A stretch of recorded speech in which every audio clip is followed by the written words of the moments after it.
Hello boys, welcome back to another session of video tutorials, and this session is meant for class 12th biology students, and this is for 21st December 2020. As all of us know, we are getting trained in assertion and reasoning questions, as 4 questions worth 4 marks will be asked for your batch in CBSE board exam, and this is happening for the first time. Hence, we need to train ourselves. As part of training, we are doing chapter wise, and today we are doing assertion and reasoning questions in chapter number 6, molecular basis of inheritance. As all of you know, this chapter is very important, not just for CBSE sake, in your future also. It will almost decide your career, like when you take up molecular biology at higher level. So with that in background, we move ahead. Question number 1, assertion. Of course, directions you know. Answer A, if both assertion and reason are true, and reason is the correct explanation of assertion. Answer B, if both assertion and reason are true, but reason is not the correct explanation of assertion. Answer C, if assertion is true, but reason is false. Answer D, if both are false, assertion as well as reasoning. So, question number 1, assertion. The sugar phosphate backbone of 2 chains in DNA double helix show anti-parallel polarity. Remember, we were talking about the polarity 5 prime, 3 prime. Reason. The phosphodiester bonds in one strand go from 3 prime carbon of one nucleotide to a 5 prime carbon of adjacent nucleotide, whereas those in complementary strand go vice versa. So this should be correct. So answer should be A. Still, as someone posted in my previous video that concepts are not clear, your concepts are clear only when you read the textbook. The entire chapter you must read once. After doing that, then you have to make a learning wheel. What is a learning wheel? In learning wheel, you make micro concept or small concept to begin with, and as you move in the wheel in 360 degrees, you reach to the highest concept or mega concept. So you need to prepare a wheel of learning for that. And third, you need to answer NCERT questions. And then fourth, you have to attempt some MCQs. Fifth is assertion and reasoning. Then only concepts will be clear. Directly, if you come to assertion and reasoning, it is difficult to get the concept straight away, because it is linked. 2 to 3 concepts are linked together in assertion and reasoning. So with that background, still I am giving the explanation. The backbone of DNA chain or strand is built up of alternate deoxyribose sugar and phosphate groups. The phosphate group is connected to carbon 5 prime of the sugar residue of its own nucleotide, and carbon 3 of the sugar residue of the next nucleotide by 3 prime to 5 prime phosphodiester bonds. The 2 DNA chains are anti-parallel, that is, they run parallel but in opposite directions. Here I told you one example. It is something like, 2 pace bowlers bowling in a cricket match. Both are of course pace bowlers. They bowl somewhere, say 120, 130, 150 kilometers per hour. But then one bowls outswing, another bowls inswing. This is exactly what we say. That is, they work in tandem in opposite directions. So in one chain, the direction is 5 prime to 3 prime, while the opposite one, it is 3 prime to 5 prime. One is in-swinger, another is out-swinger, but both are fast bowlers. Question 2, assertion. In Griffith's experiment, a mixture of heat-killed virulent bacteria R, that is rough, and live non-virulent bacteria S, means smooth, lead to the death of mice. Reason. Transforming principle got transferred from heat-killed R strain to S strain and made it virulent. Now, what can be the real one? When bacteria Streptococcus pneumoniae are grown on a culture plate, some produce smooth, shiny colonies, S type, while others produce rough colonies, we call it R. This is because the S strain bacteria have a mucus, that is polysaccharide coat, while R strain does not. Mice infected with S strain, that is virulent, die from pneumonia infection. But mice infected with R strain do not develop pneumonia. In Griffith's experiment, some transforming principle transferred from heat-killed S strain had enabled the R strain to synthesize a smooth polysaccharide coat and became virulent, which must be due to the transfer of genetic material.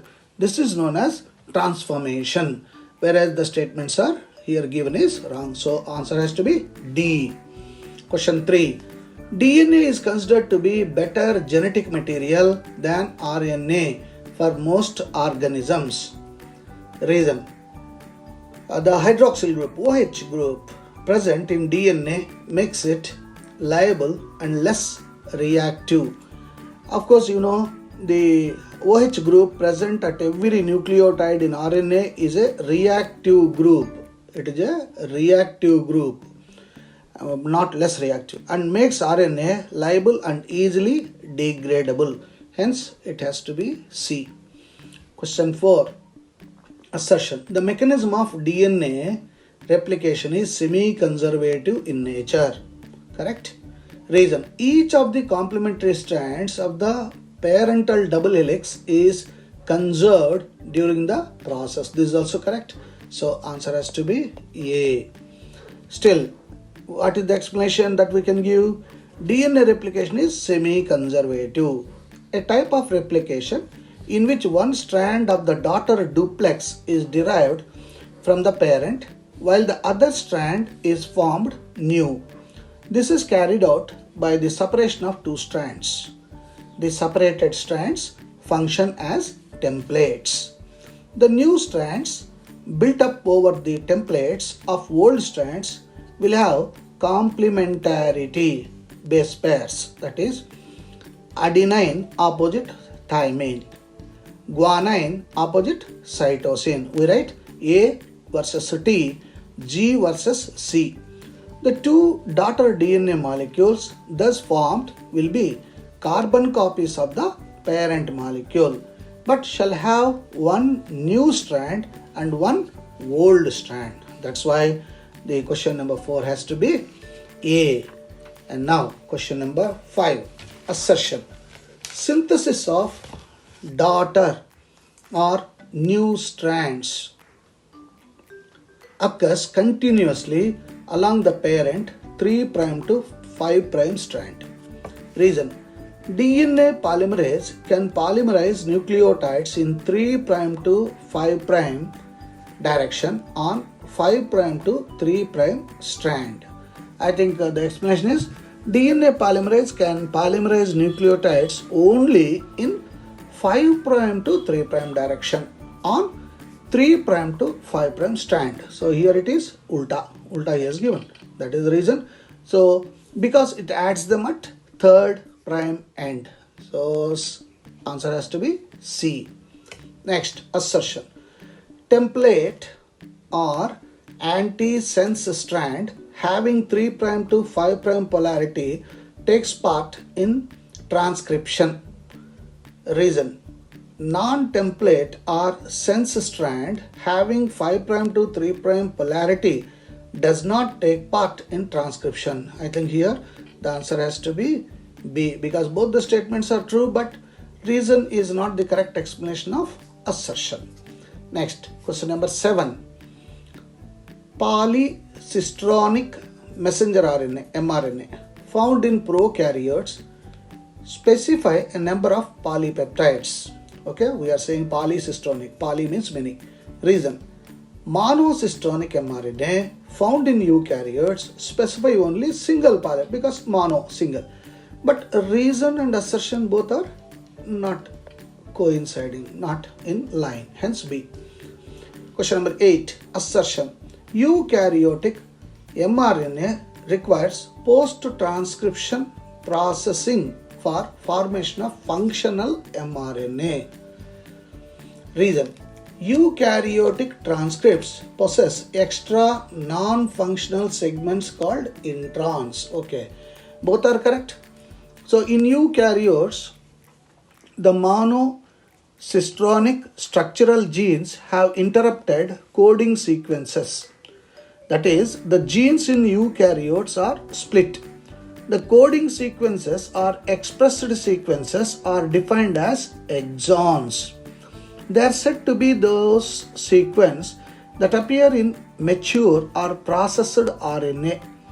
The exons are interrupted by introns or intervening sequences, which do not appear in mature or processed RNA.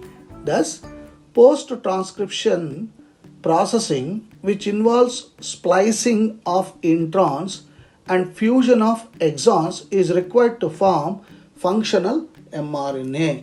So, the question number 8 has to be A. Correct explanation. Introns and exons. Question number 9. Assertion. A change in nitrogen base at the third position of codon causes change in the expression of the codon. Okay. Reason. A codon is mostly read by all the 3 nitrogen bases.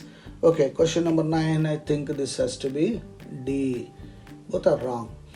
According to the Ubel hypothesis, only the first 2 positions of a triplet codon on mRNA have a precise pairing with the basis of the tRNA anticodon. You know codons and anticodons. 3. Triplet code like AAA, AUG, like that. Remember, the pairing of the third position bases of the codon may be ambiguous and varies according to the nucleotide present in this position. Thus, a single tRNA type is able to recognize 2 or more codons differing only in the third base. The same is called Ubel position. Hence, question number 9 is D. Answer. Ubel hypothesis. Concept is Ubel hypothesis. Question number 10. Assertion. tRNA recognizes its corresponding codon in mRNA. Okay. Reason. For each codon, assertion true, for each codon there is an individual tRNA. I think this is wrong. So question number 10 has to be C. tRNA has an anticodon loop which has 7 bases, out of which 3 bases form anticodon for recognizing and attaching to the codon of mRNA. Since there are 61 codons specifying amino acids, the cell should contain 61 different tRNA molecules, each with a different anticodon. Actually, however, the number of tRNA molecule types discovered is much less than 61. So, this implies that the anticodon of some tRNAs read more than one codon or read more than one codon on mRNA. Hence, the answer has to be C. That is, assertion is true, but reason is false. Question number 11. Assertion. Untranslated regions are sequences of RNA before initiation codon and after termination codon. Reason. Untranslated regions provide stability to mRNA and also increase translational efficiency. I think it should be B. Why? In B, assertion correct, reason correct, but reason is not correct explanation of assertion. because here we are talking of the initiation codon and termination codon, whereas the reason he is giving is the translational efficiency. Question number 12, assertion. The predominant site for control of gene expression in prokaryotes is transcription initiation. Reason: the activity of RNA polymerase is regulated by accessory proteins which affect recognition of start sites. I think this should be A. Why? In prokaryotes, control of the rate of transcriptional initiation is the predominant site for control of gene expression. In transcription unit, the activity of RNA polymerase at a given promoter is in turn regulated by interaction with accessory proteins which affect its ability to recognize start sites. These regulatory proteins can act both positively, that is activators, and negatively as repressors. So correct. A is the choice. Question number 13. Assertion. Lac operon. Remember, I said this is a 5-mark question, very important one. Lac operon is a repressible operon. Reason: the product of gene activity stops the activity of the said gene. I think they both are wrong. It is D. An operon is a part of DNA which acts as a single regulated unit having one or more structural genes. An operator gene, a promoter gene, a regulator gene, a repressor and inducer or co-repressor from outside. Lac operon is an inducible operon, not repressible, it is inducible operon. An inducible operon system is a regulated unit. It will be regulated. And genetic material which is switched on in response to the presence of a chemical. So there is switch on, switch off choices. Question number 14. Assertion. Repetitive sequences make up very large portion of human genome. Reason: repetitive sequences do not have direct coding functions in the genome. So what is the explanation? Repetitive sequences make up a large portion of human genome, that we know. These sequences are nucleotide sequences that are repeated many times, sometimes 100 to 1000 times. They have no direct coding function but provide information as to chromosome structure, dynamics and evolution. I think it should be B, question number 14, because assertion is correct, reason is correct, but reason has not the correct way of explaining the assertion. Question number 15. Assertion. When the DNA sequences of two people are cut using the same restriction enzyme, the length and number of fragments obtained are different for both. Certainly correct. Reason: DNA sequence is arranged tandemly in many copy numbers which varies from chromosome to chromosome in an individual, showing high degree of polymorphism. Very good. Both correct, and that is the explanation. So this is how you need to arrive at a concept, and sometimes you have to link 2 to 3 concepts together to arrive at an answer. So let us keep on practicing this so that we become